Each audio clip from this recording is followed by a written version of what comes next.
Relationships don't go wrong. Relationships start wrong. Tumeona nyumba mingi zimeanguka Nairobi. Na ukiangalia vizuri, kwanza they say a house is condemned not when the walls are improper. It becomes condemned when the foundation is wrong. So if you build a relationship without God, don't expect him to come at the end. If God is not the alpha in your relationship, he can't be the omega in the relationship.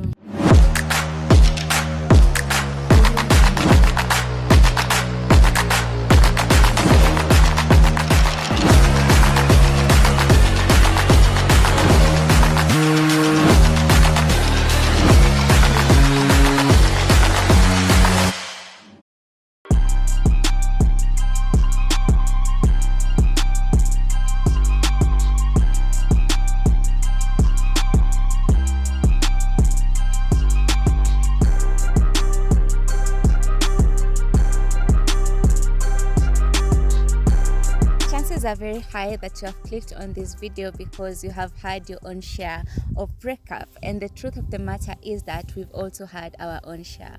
We are going to be discussing that issue and find out how is the best way to deal with a breakup, because it's a matter of fact that so many people deal with breakups very painfully, and most of them end up making wrong decisions like committing suicide or even committing murder by killing their partners. Thank you so much for joining me on this episode. I'm your host Rosita, and together with me on set is Sam West, who will spark this conversation. Thank you so much for joining me. Thank you so much. I'm excited to be here. Always a pleasure. Yeah. Please introduce yourself. So my name is Sam West. I'm a speaker, I'm a mentor, I'm also a businessman, and I'm always passionate when we go out there and speak to people. Last year we spoke to over 600 schools and over 14 universities. Wow. And so this year our goal, actually the next 3 years, our goal is to reach 8 million young people. 8 million. And we speak to them about attitude change, sexual purity. We also speak to them about drugs and also visions, purpose, those kind of things. And we are not just here in Kenya, but we are planning to also expand our territories to Sudan, to Ghana, Nigeria, Rwanda, Zambia. We are targeting to reach young people. Amazing. Yes. You are doing an amazing job. Thank you. And you pray for more grace in that ministry. Yes. So today we are discussing about breakups. Yes. And I'm curious. Yes. Can you remember your worst breakup? Oh my God. I don't know why you picked me for this interview. Yes. But I know sometimes we learn from the mistakes of other people. True. I have been in a couple of breakups. Not one, not two, a couple. My first breakup was in primary school. Did you even know what you were doing? Niliachwa na msichana and it was very painful. In fact, mara ya kwanza nililetea pencil. Akaniambia, Sam, use this pencil. And I knew enyewe, I'm in love. Nikaona this is a sign from God that this woman loves me. Only kuona amechukua hiyo pencil ameipea rafiki yangu mwingine. Sasa ikakuumiza. Hiyo kitu iliniumiza. You know, there's nothing so bad like losing a partner to a friend. Hiyo kitu inauma. Ask Samson in the Bible. Ukisoma Judges 15, the story says that Samson went to see the wife. Yeah. And then akapata bibi yake amepeanwa by the father to the friend. Afadhali bibi yako aibiwe na mtu hujui, stranger, random guy, but not a friend. Hiyo kitu inauma. Kwanza the betrayal. Yes. The Bible says that Samson was so angry. Alienda akaban a whole wheat plantation. Yes. Akachoma yote. Alafu Philistines wakati walisikia wamechomewa their plantation, wakakuja wakaua baba yake, wakaua demu yake. Alafu Samson akaenda akaua another 1000 people. Imagine. Nakwambia breakup. Hey, switcheza. There are 3 things that make people to break up. Causes of breakups. The 3 eyes of breakups. There's a cat. Okay, let's continue. Now, let's talk about I can't believe a cat inakushtua hivi. You should be the last person kushtuliwa na a cat. Let's continue. Yes. Now, the 3 eyes of breakups. Yes. People break up because of 3 things. Now, there's a time we had a big breakup worldwide. Yeah, one of the richest man in the world, anaitwa Bill Gates, na bibi yake anaitwa Melinda Gates. And everyone was trying to wonder, why are they breaking up? And then I've seen many people who break up wanaenda in public, anasema, we are breaking up because of something called irreconcilable differences. That's what I saw Bill Gates. So there are 3 eyes of a breakup. One, irreconcilable differences. And these are things that no matter what you try, maybe pain, maybe goals, maybe just perceptions, maybe just upbringing methods, cultural issues. That's what they call irreconcilable differences. And then the other eye is what is called infidelity. Yeah, hapa ni pale unaenda, unapata mtu wako ameenda na mtu mwingine. Ama wewe mwenyewe umeshikwa. Unajua wanaume hawajui kujificha. Wanaume hawajui kuficha. So hao ndio ushikwa sana. And then the other one is what is called incompatibilities.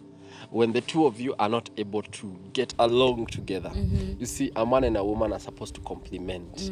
But now, when you have things that you're not compatible, kama habits, kuna habits mtu anaweza anza, enyewe siko baya, amwezi ishi pamoja. Like if someone starts beating you up at home, that thing can't work. And kuna zingine unapata just the level of maybe alcoholism, ama mtu ameanza tu kucheza uongo, and you lose the trust. Those things, they just never. That's what I think the Bible calls equally yoked. Kuna vitu zingine unapata you are not aligned. But now when it comes to those things, are you not supposed to look on them before you decide to choose somebody as a partner? Yeah, so I think that's a very good question, because relationships don't go wrong. Relationships start wrong. If you start a relationship without the right foundation, it's obvious it's going to fall. Tumeona nyumba mingi zimeanguka Nairobi. Na ukiangalia vizuri, kwanza they say a house is condemned not when the walls are improper, it becomes condemned when the foundation is wrong. Ukiangalia most of the houses that have fallen is because there was an issue with the foundation.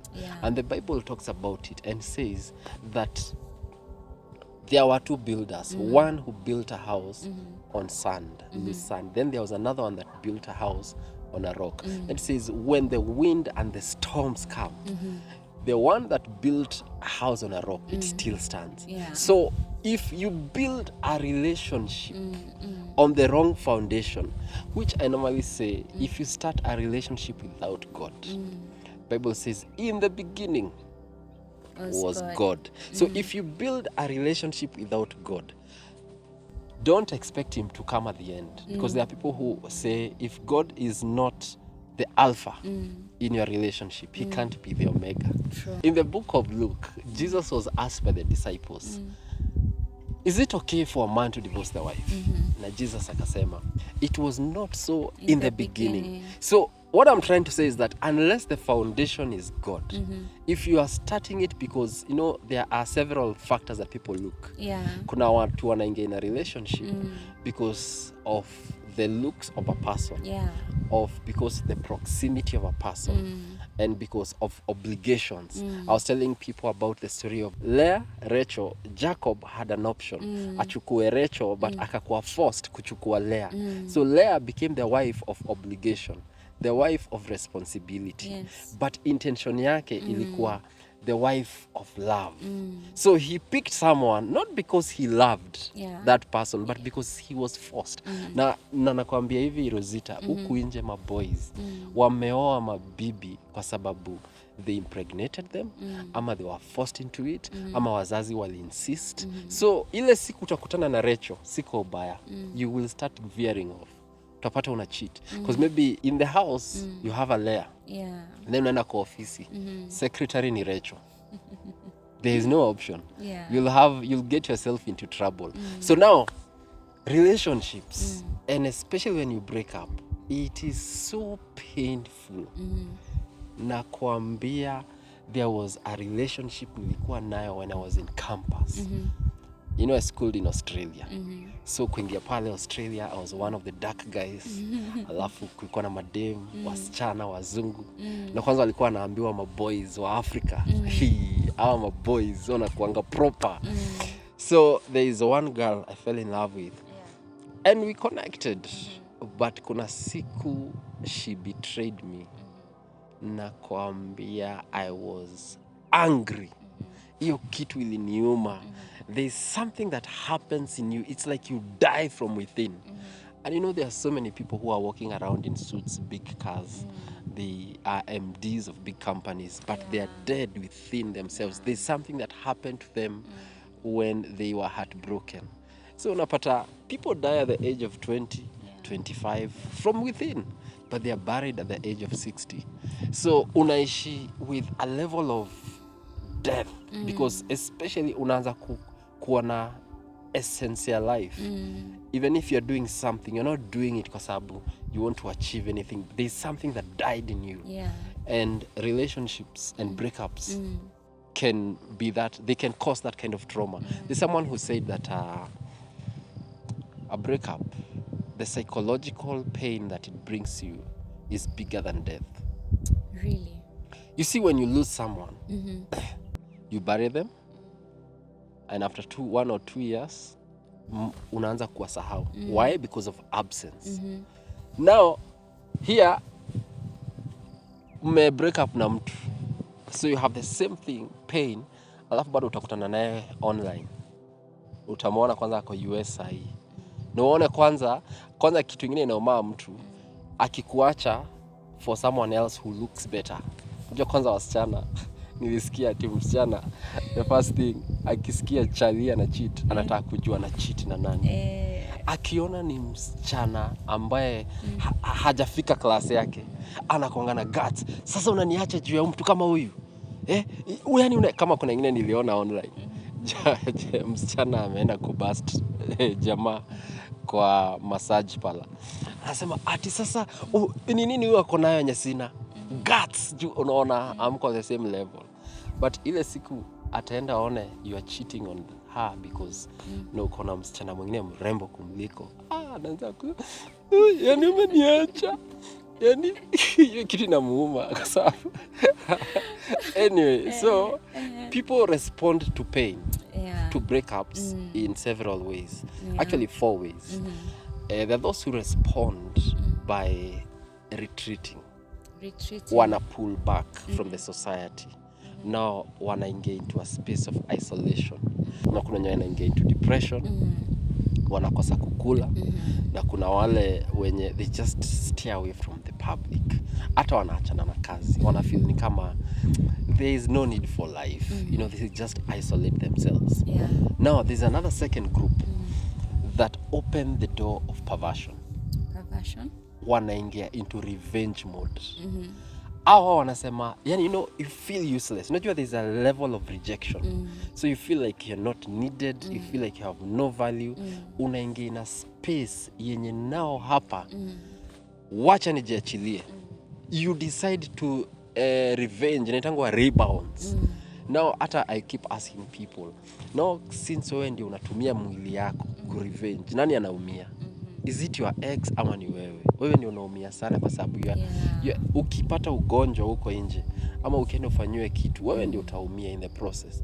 Now of course kuna wenye wana revenge too, they just become there's a lady that I've been talking to na aliniambia hiyo kitu ilimuuma, especially when she discovered bwanake alikuwa amempatia HIV. Aliamua kufi peke yake. Alisema mimi lazima nikufe na wengine. So alianza tu kurevenge. So you need to be careful na how people respond. Of course kuna wengine into serious depression. Wanaingia into alcoholism, anakunywa. But usikiona mtu akikunywa, mtu ako in drugs, anavuta bangi, don't first judge them. Try and understand why. And that's what I normally do when I meet people. I talk to them, I try and understand what are they going through. How can you redeem yourself out of that? Naona kama the same case na Samson. Huyo alikuwa amekasirika, yani akamwacha kila mtu akufe. Kuna watu kwa hivyo. at a space of they even decide to become, lesbians. Especially when you feel like it's the man, so you hate the entire gender. Jamaa ameniumiza hivi, I would prefer having a girl. Acha nikwambie, you'd rather be heartbroken upewe character development na a man than a fellow girl. Hii inauma. Kwa sababu sasa utaenda wapi? Uliacha wanaume ukaamua kudate madem. Alafu kachapwa character development na madem. Hey, hiyo inauma zaidi. Hiyo ndio inafanya watu wanauana huku nje. Na kuambia kitu ni serious. Usiwe cheza na hizo vitu. Breakups are very painful for everybody. They are. Unless, do you think in a case of mutual breakup it's different? What do you mean mutual? Mutual is we have agreed this is not working out. Yeah. We'll be friends, but we are not. Okay, not in a I have relationship. seen it on social media where this person posts me and I post. But in most cases, breakups are breakups. It It's still still the hurts. heart. It's kitu kwanza inauma. Kwanza unapatanga dem ana initiate. Anasema, from today mimi naona tuachane. Me this thing sioni kiwaka. But ukimwacha ndio na feel. Women are trained to say no. Yeah. But they're not trained to take a no. Men are trained to take no's, but they're not trained to say no. Ile siku unaweza ambia msichana no, from today it's not working, hiyo kitu inaweza msichana. Siniole niambia uliachwa. Kwa nini unanianika? Pole. Hizi vitu lazima tusaidiane. If you want to teach people, you have to be an example. Mimi nishaitikia niliachwa. Hata wewe be part of this thing. Okay. Si niliambia uliachwa. Alafu ikabidi umchukue tena ili umwache. Ndio nimwache. Ili umwache vizuri. Unasemanga ilishanga vizuri, ni mimi nilimwacha. Kila kuambia watu wana maneno. Lakini inauma. It always hurts. Inauma. Yeah. But now there are people who just decide to heal. Yeah. There are people who decide to take the right path. And that's the wise decision. That's the wise decision. Kwa sababu if you don't heal, you hurt other people. Yeah. Yeah, and hurt people hurt many others. other people. Yes. And hakuna kitu mbaya kama kushikana na a hurt person, mnaanza life. You can even be a hurt person, ushikane na another hurt person. They call them wound mates. Au ni watu wawili ambao wako kwa ward. Then mwanze life pamoja. Because you are all hurt, you hurt each other. Yeah. Mnaingizana nyinyi wawili ICU. Sasa mnapelekwa ICU. Na unapata mko ICU na bado mnang'ang'ana. Mtamalizana huko ndani. So usiwe cheza na breakup. So now these are the steps I would give for anyone that wants to heal. How to heal. And these are steps that I've used on myself, and they've been used by other people, and many people have healed out of it. So one of the things you have to ask yourself before you are together with this person, did you have a life before then? You always have to ask yourself that question. Huyu mtu tulishikana naye nikiwa 22 years. Tumekaa naye for 4 years. Sasa niko 26. Before tukutane naye at the age of 22, I had a life. Nilikuwa naishi. So you have to first go back to your senses. The same way kama the prodigal son. He went back to his senses. First activate. Afu ukijua wewe unajiisolate, haukuli. The other person anakula, anashiba, analala na anasnow. Na anaota. Na sasa labda hata wako na mtu mwingine. Na wewe hapo umejifunga. Number 2. You have to first reconnect with who you are. That's the first thing. Reconnect with your identity as a person. Yes. First kumbuka, you are still a child of God. You are still a daughter of Christ. Now jiambie, affirm these things to yourself. Sema, I am a child of God. God loves me. God cares about me. And understand that you came from heaven. First, the first thing. Understanding that you are wanted, you are loved, and God cares about you, and He has good plans for you. Those are that's the first area that you should activate in your heart. Now, once you have rebuilt, that's why wale watu uachwa. But then nimesahau. There are people wakiachwa. Naona venye kuna wale watu who ingia into isolation. Kuna wale wanaingia into a door of perversion. Yeah. And then there's another one before our kuheal. Kuna wale they bury themselves in work. Wanaamua mimi sasa ni kufanya kazi. I'll just focus on my work. Sitaki stories za dunia sasa. Let me focus on myself. Can we call that escapism? It is kinda. Then kuna wale there are people who just decide to bury themselves in work. Hawa ni wenye tu wanaamua sasa mimi ni kufanya kazi. Na wengine wanaamua kama uko shule na sai ni kusoma. In fact, I normally pray for a lot of high school students. Wakosane. Juu wakikosana ndio wanasoma. You know, research inasema 96% of high school relationships do not lead to marriage. Yeah. So, hizo relationships zina happen. They're just dating their future exes. Unaona? So the best thing they can do, wacha waachwe, wasome. Alafu by the way, kuna watu wanafaa kutuanzishia mabiashara hii town. Lakini because they're in a relationship, they are not able to think of that. But wakiachwa, wanachangamka. Unasikia amefungua shop, amefungua sijui, kwanza amefocus na sports, amekuwa mwimbaji, ameenda studio. Wacha watu waachwe. Wacha watu waachwe. Ukiachwa achika. Na ukiachwa achika. Focus on your God-given purpose. Yes. So now, let's go back to the issue of the steps to follow. Number 1, first, kumbuka who you are before the process of separation. Number 2, remind yourself that you're still a child of God. Number 3, do not make rushed decisions.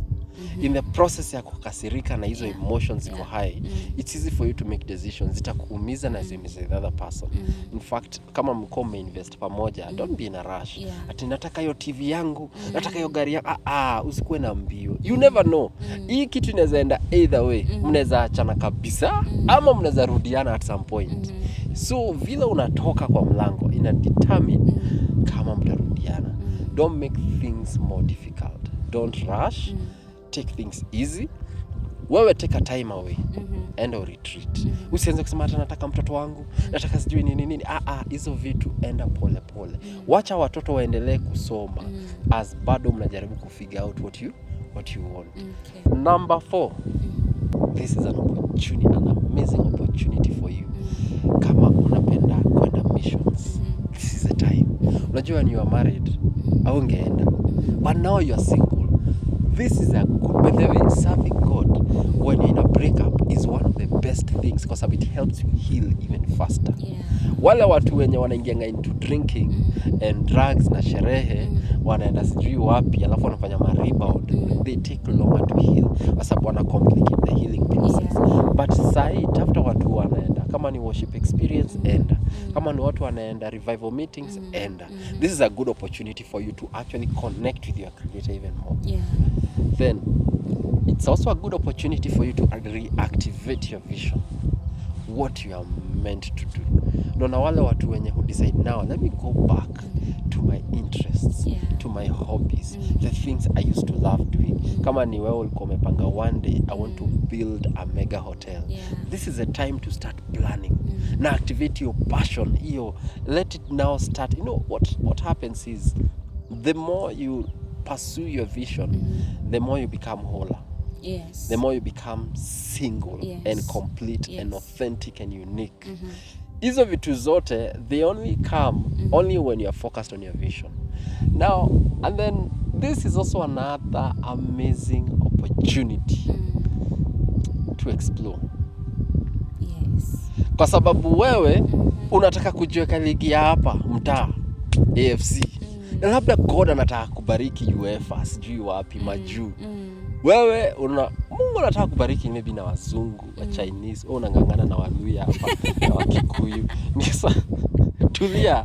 This is a good opportunity for you to explore because now in the process of finding yourself, in the process of pursuing your vision, in the process of just, pursuing your purpose in life, that's where now you discover that life is bigger. For let me tell you something, there are some things that die because God cares about you. There are some relationships that die because God is protecting you from some things. He's caring about you. There are some relationships that die because they started wrong and God wants you to start right. Unaona, when that child who was conceived between David and Bathsheba, that child had to die because the child was conceived in the wrong environment. And there are some relationships that have been conceived in the wrong atmospheres. And that's why they have to die. So it's okay to allow some things to go. Stop forcing things that God was not there in the present. And ni yeye na nakusaidia. And utangangana hapo unataka kushinda kupiga simu. Mimi naonanga msichana anangangana, anapigiwa, ameambiwa achana na mabishto wake wote, wanamwambia achana na Johnny. Achana na Johnny atakuwaste. Alafu anaona simu ya Johnny ikiingia. Anaanza kusema guy, akini Johnny anapiga. Anaambiwa usichukue hiyo simu. Maybe akona emergency. Wacha tu nichukue. Johnny. Wacha nikuje. Alafu anaenda anakuwa heartbroken. Mara ya 3. People should learn to let go. When something ends, when there's a season for something, there are friends that come into your life and for a specific season. There's someone who was explaining, akasema, there are people who will come to boost you to a certain level, but lazima watakuacha. Ni kama rocket. Ushaona rocket? Kama there's a time I was watching SpaceX, wakati walikuwa na launch one of their rockets, and I noticed there is the booster. Zinakuanga kinakuwa kirefu. Kibooster kinalipuka, kina boost hiyo rocket juu. Then ikishafika at a certain level, booster ina disconnect, inarudi. Kuna watu ambao ni boosters in your life, and you have to disconnect with them. Hiyo rocket ikishaanza kuenda, ikianza kurudi chini haitapanda. So kuna watu lazima utaachilia. It's just how and like I said, kuna watu lazima wataenda. And but we need to learn to let them go. Your time ikifika. You need to let them go. And there are people that will come back to your life at the right time. Wow. There are people that come, then you have to first disorganize you so that you can be ready for them. Otherwise you'll kill each other. Ni kama watu wako kwa ward. Lazima kwanza wapone. Na kuna mwenye atapona wa kwanza, atariliziwa na daktari. Anaambiwa huyu mwingine acha tubaki naye hapa, wewe enda nyumbani. Ile siku atapona atakujoin. So you never know, it could go either way. Unaweza pona, mdecide kurudi.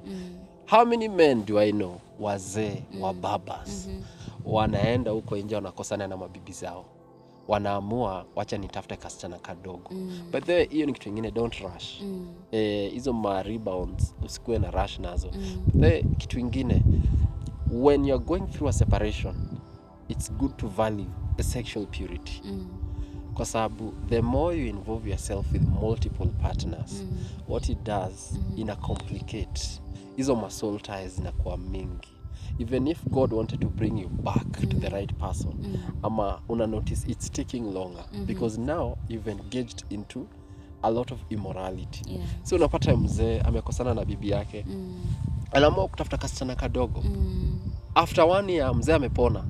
But then there are people who come into your life kujishikilia before apone. Kuna mtu anakuja kupona na wewe. Ni kama wakati kunanyesha, utatafuta shade. Uende ukae kwa hiyo shade, mvua ikisha unaachana na hiyo shade. So kuna watu ambao wamekaa kwako kama shade. Wamekuja tu kutulia, mvua ikisha watachomoka. Alafu utaachwa hapo ukicomplain, ukiambia God, why are you doing this to me? Ni wewe uliitikisha watu wamekuja hapo kuchill kwa shade yako. How you start something determines the end. Yes. Amazing. Now, before we come to an end, I have a question. What would you advise somebody who is in the process of breaking up, but they are experiencing a difficult time in that process? They don't want to let go, but they have to let go. Of course, it's difficult. For instance, like what I meant, like the men don't know how to say no. Men know how to take a no, but they don't know how to say no. And some of them can just tell, it's not heading anywhere. And some of them struggle in saying no. But women are very good. But that's something tunafaa tupigie wanawake makofi. They can easily call a meeting hapo nyuma ya tent, ambie mjamaa hapa sioni. Ataenda kulia baadaye, lakini I like the courage yenye wanakuwa nayo. Now, if you can see signs, there are signs that you can see, especially signs of communication. you're not able to converse, you're not able to share your emotions and your feelings. Na pia a lot of red flags when it comes to habit change. Like mtu hawezi kuwa anakuongelesha akitaka. Leo mnachapa story, anadisappear wiki moja, and then anarudi tena. You know, kuna watu tu hucheza hizo games. Kuna red signs zinakuwa mingi. Alafu pia una notice tu tabia, unamshika na hii makosa, anarudia tena. To betrayal issues hapa na pale. Now, it's good to know that there are people who you have to let go. Not that you want to be a bad. I don't advocate for divorce. In fact, Jesus says, in the beginning it was not so. Jesus by the alipeana one reason. Sexual immorality, unfaithfulness. Akasema haufai kumwacha for any other reason apart from that one. Na disciples wakasema if that is the reason why hatuwezi waacha, then it is better to be single. Hata Paul alinsist, alisema it is better for you to stay alone. Na akasema but if you are burning with passion, wewe oa tu. Now ukianza kunotice kuna vitu tu utanotice, there are so many red flags. I think we can do another show ya kuonyesha the red flags, you know, that come in your life because of time. That was very helpful. Thank you so much for sharing. I believe there's somebody who has watched and they have found refuge in what you have shared.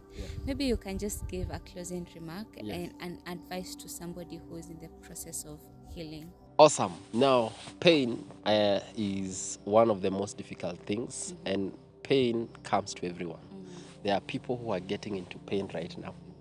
There are people who are getting out of pain, and there are those who are through the pain, going through the pain right now.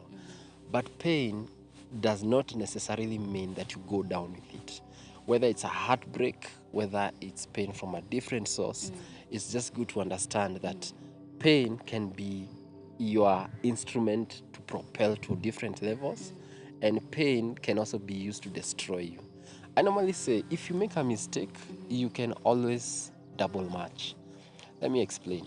While you are in scouting, mismatch step moja and you want to join the steps again, you can always double match. What that means is you can put extra work and ensure that you get back on track.